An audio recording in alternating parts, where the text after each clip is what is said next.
বাংলাদেশে দীপু চন্দ্র দাসের সেই নৃশংস হত্যার বিরুদ্ধে এবার ত্রিপুরাতে কিন্তু বিক্ষোভ মিছিল দেখা যাচ্ছে। আপনারা দেখছেন যে কলকাতায় যেমন বিক্ষোভ রয়েছে সেরকম ত্রিপুরাতেও কিন্তু বিক্ষোভ মিছিল দেখা যাচ্ছে। বাংলাদেশে দীপু চন্দ্র দাসকে নৃশংস হত্যা আমরা দেখেছি বাংলাদেশে কিভাবে একজন হিন্দুকে রীতিমতো উলঙ্গ অবস্থায় কিন্তু গাছের মধ্যে বেঁধে তারা কিন্তু পুড়িয়ে মেরেছে। একদম নৃশংস সেই ঘটনা আমরা দেখতে পেরেছি। সেই ভিডিও কিন্তু ভাইরাল হয়েছিল সোশ্যাল মিডিয়াতে, নেট দুনিয়াতে এরকম। তারপরে কিন্তু দেখতে পেরেছি আমরা সেই বিক্ষিপ্ত পরিস্থিতি। এবার সেই পরিস্থিতির বিবাদেই কিন্তু ত্রিপুরাতে বিক্ষোভে নেমেছে হিন্দু সেনারা। এ বিষয়ে বিস্তারিত জানবো। আমাদের সঙ্গে টেলিফোন লাইনে যুক্ত হয়েছে আমাদের প্রতিনিধি বিক্রম কর্মকার। বিক্রম, আমরা দেখতে পাচ্ছি রীতিমতো যে বাংলাদেশের যে বিক্ষিপ্ত পরিস্থিতি ছিল সেই বাংলাদেশের পরিস্থিতির ওপরে সেই নৃশংস হত্যার প্রতিবাদে এবার ত্রিপুরাতে বিক্ষোভে নেমেছে হিন্দু সেনা। কি জানা যাচ্ছে এই বিষয়ে? তোমার দেখো, তোমার ভারতের পার্শ্ববর্তী যে রাষ্ট্র রয়েছে বাংলাদেশ, এই বাংলাদেশে তোমার প্রধানমন্ত্রী শেখ হাসিনা বাংলাদেশ ত্যাগ করার পর থেকে কিন্তু বাংলাদেশে একের পর এক ন্যাক্কারজনক ঘটনা কিন্তু ঘটেই চলেছে।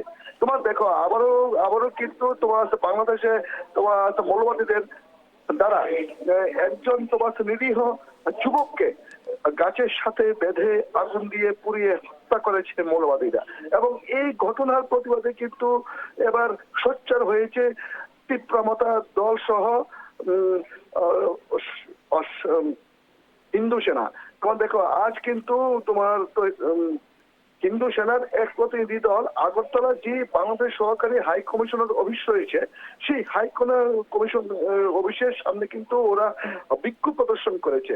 এবং তাদের কিন্তু একটাই স্লোগান, একটাই দাবি, বাংলাদেশে কিভাবে সনাতনী হিন্দু সম্প্রদায়ের মানুষজনদের উপর অত্যাচার সংঘটিত হচ্ছে, সেই অত্যাচার যদি অবিলম্বে বন্ধ না হয় তাহলে আগামীতে সনাতনী যে সমস্ত সম্প্রদায় আছে ওরা সবাই মানে অনির্দিষ্টকালের জন্য আন্দোলনে গিয়ে নামবে। এবং এই যে মোহাম্মদ ইউনূস যে অন্তর্বর্তীকালীন সরকারের প্রধান উপদেষ্টা বাংলাদেশে, উনি ক্ষমতায় বসার পর থেকে কিন্তু বাংলাদেশে একের পর এক ন্যাক্কারজনক ঘটনা ঘটে চলেছে বলে কিন্তু তাদের দাবি। একেবারে ধন্যবাদ বিক্রম। যেমনটা খবর আপনারা দেখতে পাচ্ছিলেন যে বাংলাদেশের যে নৃশংস হত্যার ঘটনা ছিল, দীপু চন্দ্র দাসকে যেভাবে হত্যা করা হয়েছিল, পুড়িয়ে মারা হয়েছিল, এবার সেই ঘটনার প্রতিবাদে কিন্তু ত্রিপুরাতেও বিক্ষোভে নেমেছে হিন্দু সেনা। হাই কমিশনের অফিসের সামনে রীতিমতো বিক্ষোভ প্রতিবাদে রাজ ত্রিপুরায় পুলিশ প্রশাসনের পক্ষ থেকে ব্যারিকেড দিয়ে কিন্তু সেই বিক্ষোভকে কিন্তু তারা সামাল দেওয়ার চেষ্টা করছে। আপনারা দেখতে পাচ্ছেন ত্রিপুরায় রীতিমতো হিন্দু সেনার বিক্ষোভ।